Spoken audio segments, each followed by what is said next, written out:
Guys এইরকম চিংড়ি ভাপা খেতে কার না ভালো লাগে? আমার তো ভীষণ ভালো লাগে। তো চলো রেসিপিটা দেখে নেওয়া যাক ঝটপট। তো প্রথমে আমি এখানে পোস্ত আর গোটা সর্ষে নিয়ে নিয়েছি, আর এটা এখন একটু গ্রাইন্ড করে নিচ্ছি।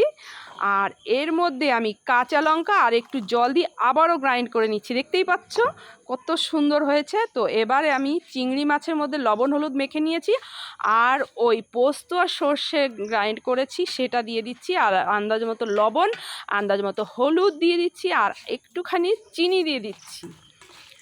তো দিয়ে এটাকে একটু মেখে চেখে এখন দিয়ে দিচ্ছি কাচ্চি ঘানি তেল।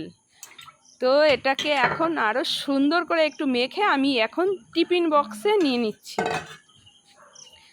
তো টিফিন বক্সে দিয়ে এখন আমি দিয়ে দিচ্ছি চেরা কাঁচা লঙ্কা, আর ওই মিক্সিটা ধুয়ে সামান্য একটু জল দিয়ে দিচ্ছি।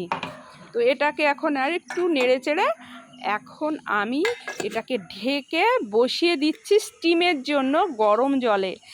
তো এখানে দিয়ে আমি চাপা দিয়ে দিচ্ছি। এটাকে 20 থেকে 25 থেকে 30 মিনিটের মধ্যে আমার দেখলাম হয়ে গেছে অলরেডি। তো আমি ভাপাটাকে নামিয়ে নিচ্ছি।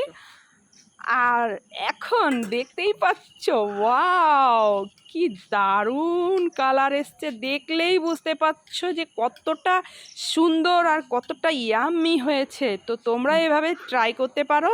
আর আমি এটাকে এখন সার্ভ করে নিচ্ছি। তো আজকের ভিডিওটা ভালো লাগলে অবশ্যই লাইক কমেন্ট করে পাশে থেকো, সাথে থেকো। টাটা।